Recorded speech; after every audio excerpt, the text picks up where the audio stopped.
this little glitch in the system, if it did not succeed, she would have lost her green card, and none of her family members would be able to get a green card because she wouldn't be able to petition them. The hundreds of thousands of dollars that she invested, gone. The properties that she bought, the companies that she has, gone. This is straight up how politics can directly affect people's lives. We just won the craziest humanitarian parole case by upgrading it to a waiver of travel document. Now the family is able to re-enter the United States. It was actually first denied. I made a whole video on why the case was denied. It's so sad. Hi everyone, this is Joseph here, and I have bad news to report. Our humanitarian parole case got denied, but within a few hours, we got the case approved. So I'm gonna walk you through everything that happened. So first, the client is a green card holder. She invested in the EB-5 program, the investment program. She invested over $500,000 like 7 years ago. She had the green card, but she didn't enter the United States in the past 4 years. Now, if that was the only issue, probably would be able to come up with a really good explanation to help her get back in. But the problem is, the EB-5 program, you need to remove the condition to get a 10-year green card. Very much like when you marry a U.S. citizen. Same idea. You need to prove your investment is viable. You need to prove your marriage is real. Then you can get the 10-year green card. Well, here's the problem. Part of that process to remove the condition, you're supposed to get fingerprinted. She was stuck overseas, so she could not get her fingerprint taken. And her 10-year green card got denied. That was several years ago. We finally reopened the case, got a new biometrics appointment, and now all she needs to do is get back into the country, get her fingerprints taken, and then a new 10-year green card will be issued. In previous years, we've done so many cases like this. The officer, in understanding the case history, understanding the circumstance, would allow her to enter on humanitarian parole. They see, oh, she invested, she has property in the U.S., she files all her tax returns, there's a viable explanation on why she wasn't here. She didn't stay here for that long, but there's a technical glitch, even though in the system, her green card is technically denied, but it got reopened, and she has a biometrics appointment. Okay, we'll take your word for it, we'll parole her in, let her get her fingerprint. Once USCIS issues her the 10-year green card, then she can officially enter the United States as a green card holder. The CBP officer are the only people who can save her, and the method by which they can save her is the humanitarian parole. Not admitting her as a lawful permanent resident because she's not. Her case is technically denied. Not admitting her as a tourist because she doesn't have a visa. Not admitting her on any other ground. So the only catch-all ground is to admit her on humanitarian parole to get the biometrics so she could get her green card. Well, that authority was officially stripped of the CBP officers. Last week, the acting director essentially stripped all CBP officers of that discretionary authority and say it must be on a case-by-case basis, which of course they're all on a case-by-case basis, right? I don't know anybody who gets like blanket humanitarian paroles. Now, their concern is prevalent fraud, they're letting in murders and all sorts of stuff like that. But the method by which they are trying to fix the problem is by stripping all personnel of that particular authority. And that's extremely dangerous because there's situations such as this one where this is the only method to save the day, and now they don't have the authority to do that. This morning, 5 a.m., Margaret and I, we went down, picked up the client, we went to see the officer. The officer said, "We are sorry. We don't have the authority to grant the humanitarian parole. It needs to go to a higher up and to a higher up and to a higher up. It needs to go to headquarters. It's extremely complicated now. We can't do it. I know you guys have been planning it for a whole year. You guys have been talking to us about it, but sorry, just can't do it." Now we're stuck. What do we do? Well, the backup plan is to wait to see if the higher ups would change their mind and allow this humanitarian parole. This could take weeks. This could take months. The fingerprint is within a few days, and it's already been rescheduled. So we're not sure if we could get rescheduled again. The second option is to get an emergency 551 stamp. And if we can get an emergency 551 stamp, then the CBP officer, the customs officer, can officially let them in as a green card holder and not as a humanitarian parole, because their hands are tied with regards to the humanitarian parole. But if it's, oh, you got a 551 added stamp, that means you're officially lawful permanent resident, that means you can come in. But do you know how hard it is to get a 551 stamp, on an emergency basis? Like, first of all, in the past, to get a 551 stamp, you need to go in person. The attorney cannot represent you to get it. And second, it has to be a super valid reason. And third, you need to be in the United States. None of those exist for our client, right? They're literally in Mexico. So it's complicated. Now, the good news is that our team filed an emergency 551 stamp about 8-9 days prior to this entire trip as a backup, purely as a backup in case the humanitarian parole doesn't work.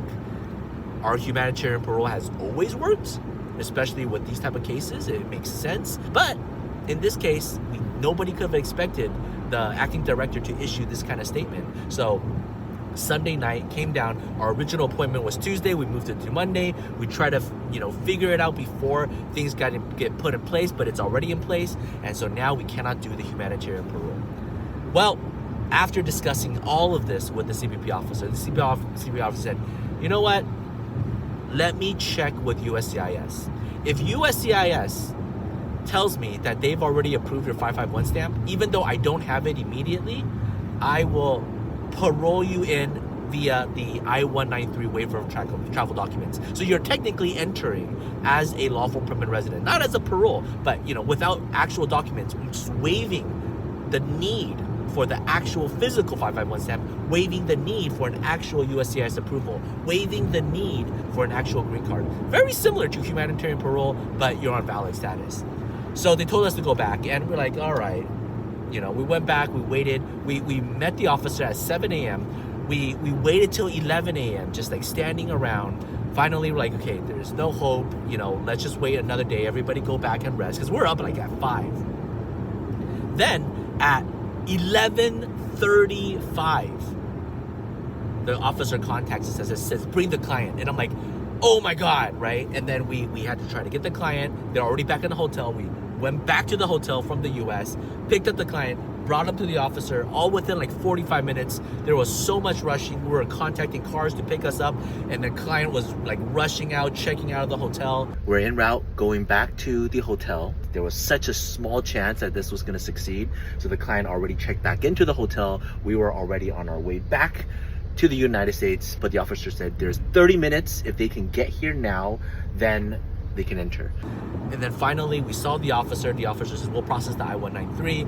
USCIS told us that the case was already approved, and so it's a miracle. It's a miracle of miracles that USCIS was able to approve the 551 stamp in such an emergency basis without the client being there, without me being there, and that it was approvable.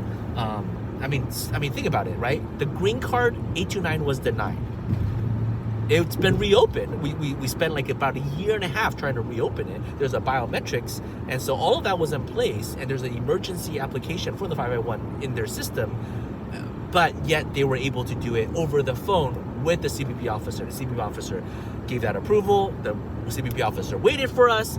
We brought the client to the officer, got the I-193, and we were out and in the United States by 1 o'clock. And now the client is able to go get her biometrics done, get the 10-year green card, and then petition for the rest of her family. This little glitch in the system, if it did not succeed, she would have lost her green card, and none of her family members would be able to get a green card because she wouldn't be able to petition them. The hundreds of thousands of dollars that she invested, gone. But because of this one CBP officer was able to want to approve the case and was finding reasons to approve the case got approved. You see, when I'm like looking at this situation, I take a step back. There are officers that are trying to find reasons to deny you. And there are 100 reasons to deny her, right? The officer could have said, you've been out for too long. Sorry. You don't have the documents. Sorry. There's the ban on humanitarian parole. Sorry, right? Wait your turn. Sorry. There are people who can find reasons to make their job easier by denying you. And then there are officers that can try to find reasons to approve you without getting in trouble. They cannot approve you on humanitarian parole, but they sympathize with their situation. And so they try to find a reason. So they go the extra step to contact USCIS. They're not forcing USCIS to do anything. They're just inquiring about it.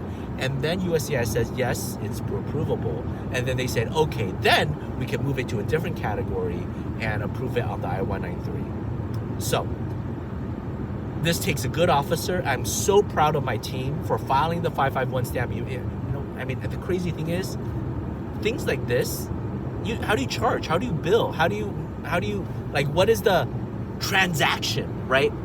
To the best of my knowledge, so much of this was done purely just what we gotta win, right? We gotta win this. The client's family, their investment, everything is on the line. We gotta win this at all costs. Let's figure it out. And so we just go through with it. The mission is more important than the transaction. So we're so happy the case was approved. We're so proud of my team, and now I get to go home. This is straight up how politics can directly affect people's lives. Whatever the political agenda is, whatever fear mongering there is, whatever method that they're trying to solve, it affects real people, right? And this family and their entire future could be completely jeopardized. And I don't know. I don't know what to say, but I'm just glad we saved this one case today. Crazy.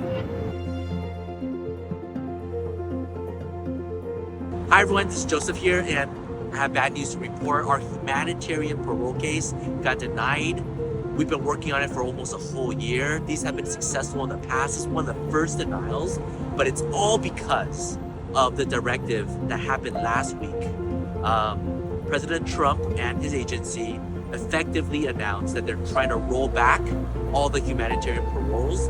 We are here, we're requesting a humanitarian parole, and it wasn't approved. This was a very sympathetic case. The client invested over $500,000 into the US. They have a company in the US, they have a bank account, they filed tax returns, but because of a technical error with USCIS, they didn't get a fingerprint, and now their green card got denied.